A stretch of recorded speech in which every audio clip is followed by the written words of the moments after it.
5 साल किसी ने नहीं देखे, अभी अपनी नीड के हिसाब से सोचो और अभी देखो कि आपको ज़रूरत क्या है। So good morning friends, welcome back to channel and hope करते हैं सभी बढ़िया होंगे। होली सबकी बहुत अच्छी रही होगी। तो आज का जो वीडियो है, आज का वीडियो उन लोगों के लिए बहुत इन्फॉर्मेटिव होने वाला है जो नई कार खरीदते हैं।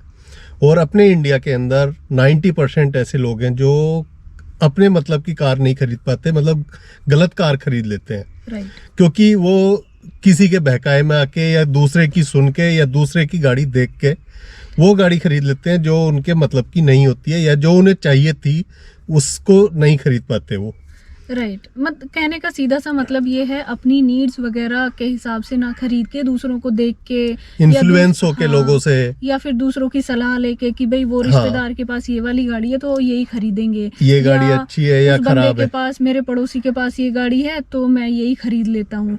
हमें अपनी नीड्स और अपनी ज़रूरतें और हमें क्या सूट करेगा वो सारी चीज़ें गाड़ी खरीदने से पहले चेक करनी चाहिए, ना कि ये चेक करना चाहिए कि इसके पास कौन सी गाड़ी है, उसके पास कौन सी गाड़ी है। हाँ, तो मतलब खरीदने से पहले वो थोड़ा सा रिसर्च भी नहीं करते कि भाई मुझे क्या क्या रिक्वायरमेंट्स हैं मेरी, और मुझे गाड़ी चाहिए क्यों। हाँ। सबसे बड़ा जो सवाल होता है कि गाड़ी चाहिए क्यों।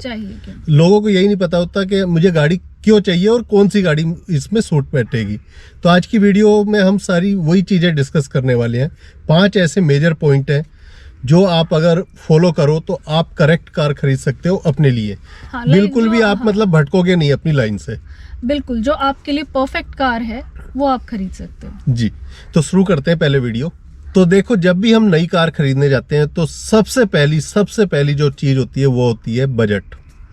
आपको एक अपना बजट डिसाइड करना पड़ेगा। आपको पता है आपका बजट कितने लाख है, तो आपको अपना बजट डिसाइड करना पड़ेगा। फिर उस बजट के अंदर आपको जो है कार सर्च करनी पड़ेगी। तो सबसे पहला इंपॉर्टेंट पॉइंट जहाँ पे हम भटक जाते हैं वो हमारा बजट होता है। और वो बजट में भटकाने वाले हमें ना बहुत सारे लोग मिलेंगे।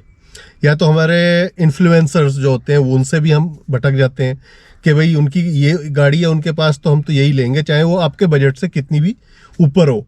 तो बजट की अगर बात करें तो बजट में ना सबसे इम्पोर्टेंट चीज़ बजट ही है। ऑफ कोर्स आप अपना बजट जानते हो, ना कि कोई दूसरा आपका बजट जानता है। तो इसलिए दूसरे को देख के ये मत सोचो कि इसके पास गाड़ी ये वाली है और मेरे को ये देखने में अच्छी लग रही है तो मुझे यही लेना है।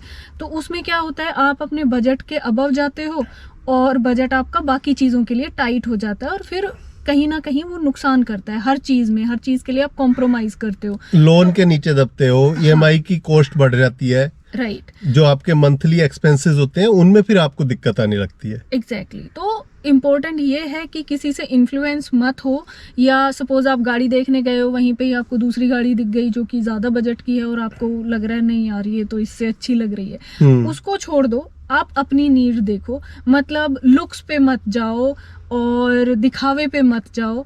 और फॉर एग्जाम्पल, हाँ, मैं बात करूंगा अपनी खुद का एग्जाम्पल मैं दे रहा हूँ यहाँ पे।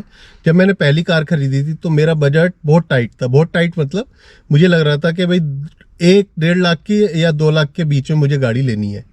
तो मैंने ट्राई किया था टाटा नैनो से। मैंने पुरानी भी नहीं लेनी चाह रहा था, नई लेनी चाह रहा था, और पहली गाड़ी मैंने टाटा नैनो ली थी जस्ट बिकॉज ऑफ बजट। उसका बजट कम था, गाड़ी मुझे मतलब पसंद आ गई थी। ठीक है भाई, इस गाड़ी में वो चीजें थी जो मुझे चाहिए थी, मेरी फैमिली को चाहिए थी। हमारी ना नीड्स फुलफिल हो रही थी। इट डजंट मीन कि हम दूसरों, उस टाइम पे बहुत सारे लोग आपको बोलते हैं कि भाई ये मत लो, ये तो छोटी गाड़ी है, खराब है, 5 साल चला के आपको अच्छा फील नहीं होगा, ये होगा सो होगा। 5 साल किसी ने नहीं देखे, अभी अपनी नीड के हिसाब से सोचो और अभी देखो कि आपको जरूरत क्या है।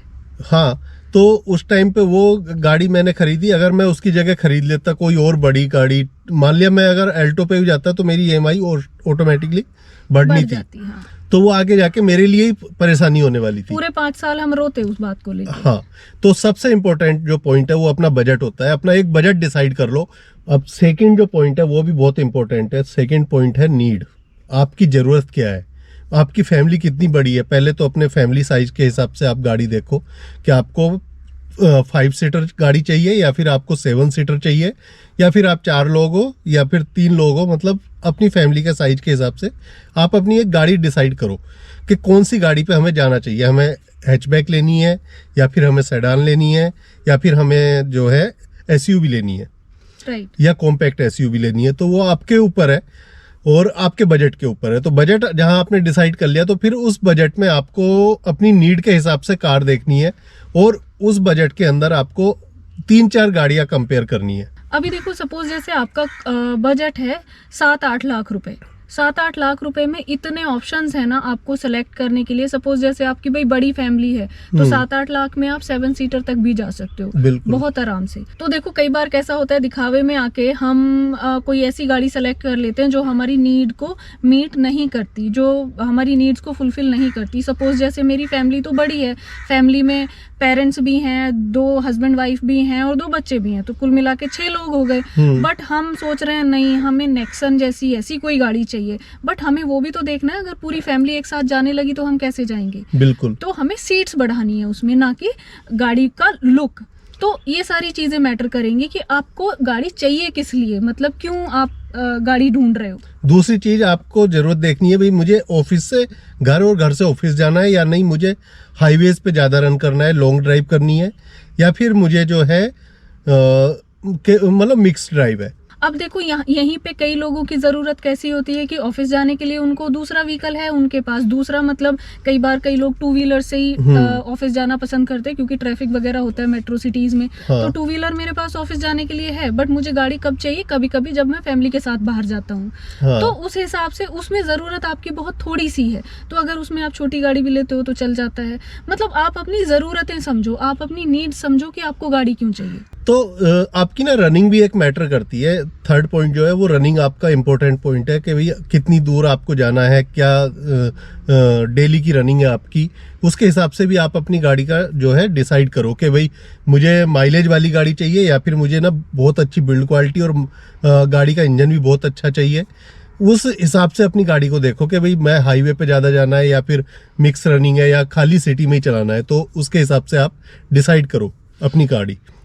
जैसे आप किसी ऐसी सिटी में रहते हो जहाँ भीड़ भाड़ बहुत ज्यादा है, ट्रैफिक बहुत ज्यादा है, तो वहाँ आप देखो कि गाड़ी माइलेज अच्छा दे, कॉम्पैक्ट हो, सो दैट वो किधर से भी निकल जाए। और अगर आप पार्किंग की प्रॉब्लम ना हो। हाँ एग्जैक्टली। और अगर आप जैसे थोड़े खुले एरिया में रहते हो तो वहाँ ना तो पार्किंग की प्रॉब्लम होती है आपको, और रोड भी खुले खुले हैं तो बड़ी गाड़ी भी आपकी आराम से निकल जाएगी, माइलेज थोड़ा कम भी देगी तो रोड खाली है तो चल जाएगी। तो आपको अपने हिसाब से देखनी है गाड़ी। हाँ। अब 4 पॉइंट जो आता है वो आता है आपका फ्यूल टाइप। भाई आपको डीजल गाड़ी चाहिए या फिर आपको पेट्रोल गाड़ी चाहिए या सीएनजी चाहिए आपको या ईवी चाहिए, तो वो भी आपको डिसाइड करना है कि भाई नहीं मुझे जो है पेट्रोल गाड़ी पे जाना है तो पेट्रोल में आप अपने ऑप्शन देख लो, या फिर नहीं मुझे डीजल पे जाना है तो डीजल में ऑप्शन देखो। डीजल कहाँ चाहिए आपको, जब आपकी रनिंग बहुत ज़्यादा है हाईवे पे और मतलब डेली आपकी 200 किलोमीटर या 150 किलोमीटर गाड़ी चलती है। या फिर पेट्रोल चाहिए तो क्या आपकी बस सिटी रनिंग है और डेली ऑफिस से घर, घर से ऑफिस, और बहुत ज़्यादा रनिंग नहीं है, मतलब डेली की आप मान लो 30-40 किलोमीटर आप बस गाड़ी चलाते हो। अब बात करते हैं सीएनजी की। तो सीएनजी के लिए आपको स्पेसिफाई होना पड़ेगा, जैसे जिस एरिया में हम रहते हैं यहाँ पे सीएनजी कार लेके कोई मतलब नहीं है।